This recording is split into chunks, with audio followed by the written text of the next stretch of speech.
let's talk about canal preparation featuring ProTaper Gold.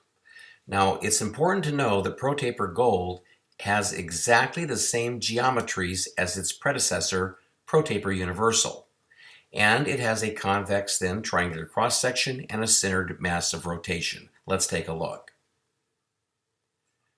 Let's look at the family of instruments. You can see if you divide it right down the middle, there are three shapers, SX, shaper 1, shaper 2, and there are three finishers, finisher 1, 2, and 3. There's actually two more instruments not shown. That would be the F4 and the F5. The F4 is a 4006 and the F5 is a 5005. I'm showing the ones that are actually utilized the most internationally by a vast number of dentists. So let's focus on these. Notice again that there's variable tapers. None of these instruments have a fixed taper over their active portion. And of course, when this came out back in 2001, it was absolutely innovative and the first in the world that had this design feature. Again, like ProGlider, ProTaper Gold family of instruments, that means each one of them runs at 300 RPMs and at a torque of between 4 to 5.2 Newton centimeters. Again, these instruments were tested from 1995 to the launch in 2001. That means there was a lot of engineering, there was validation, field testing, and clinical trials. It was all done at 4 to 5 Newton centimeters, and these papers or citations that you will see are validating the high torque. So don't turn the torque down unless you want to experience more broken instruments. And here's another great citation by Baruti et al. Showing the importance of high torque to have safe instruments. Again, low torque leads to more broken instruments. It's good to use low torque on fixed tapered instruments. The critical distinction clinically is these are not fixed tapered instruments. So it's important to note that our shapers work up in the body, the coronal, the middle 1/3. The shapers are basically not working in the apical 1/3 of roots. They're to follow the glide path. That means the workload then, per usual, is pushed up onto the bigger, stronger, and more efficient blades. You've seen SX before, and it has 9 changing, increasing percentage taper over its active portion. The S1 has 12 changing, progressively increasing tapers over its active portion, and S2 has 9 changing percentage tapers over its active portion. It's important to note, we looked at the Shaper X in terms of D6, D7, D8, D9, and at D9 we said it was 1.1 millimeter in its cross-section. Listen carefully. S1 and S2 are about 1.1 millimeters at D16.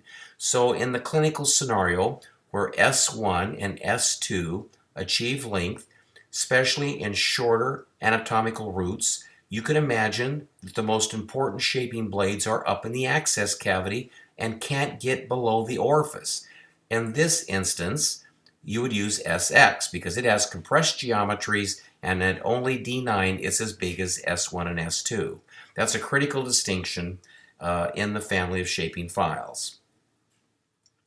I want to have you really say out loud as you listen along, brush follow.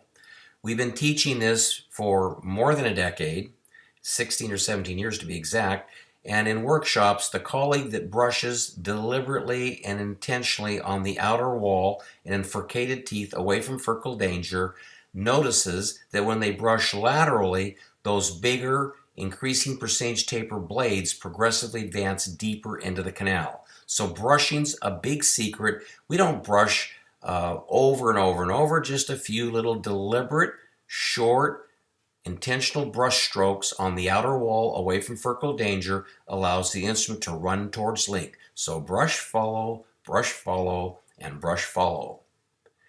Now the finishers have decreasing percentage tapers over their active portion, and that is so we don't continue to progressively increase the dimensions of the canal in the coronal and middle 1/3. Now, this is an important concept. Colleagues around the world oftentimes want to increase their terminal diameter of the canal, and in doing so with fixed tapered files, they're obligated to continue shaping the entire length of the canal. In this concept, having shapers and finishers allow us to increase the D0 diameter and apical 1/3 taper without continuing to pre-enlarge the body of the canal. So in the ISO world, we have color bands on the handles, and as you'd expect, yellow corresponds to 0.2 of a millimeter at D0 with a 7% fixed tapered, but it's only 7% in the apical 3 millimeters. Then it has decreasing percentage tapers so that we don't continue to shape. And the red is a 2508 and the 30 is a 3009. And again, if we look at the family of instruments together, we can see that the finishers then do the apical 1/3, whereas the shapers did the body, and now it's just backwards. When we use this in your head, play a mental game and say follow brush. So let the finishers run through the pre-enlarged canal, and as they begin to engage dentin, pull up a little bit, a stop or two, and that's brushing. Brushing allows the instrument to run, so we say follow brush. So the shapers was brush follow, the finishers is follow brush. And together, we have a family of instruments that blends the deep shape of the finishers into the body of the canal that was produced and enlarged with the shaping files.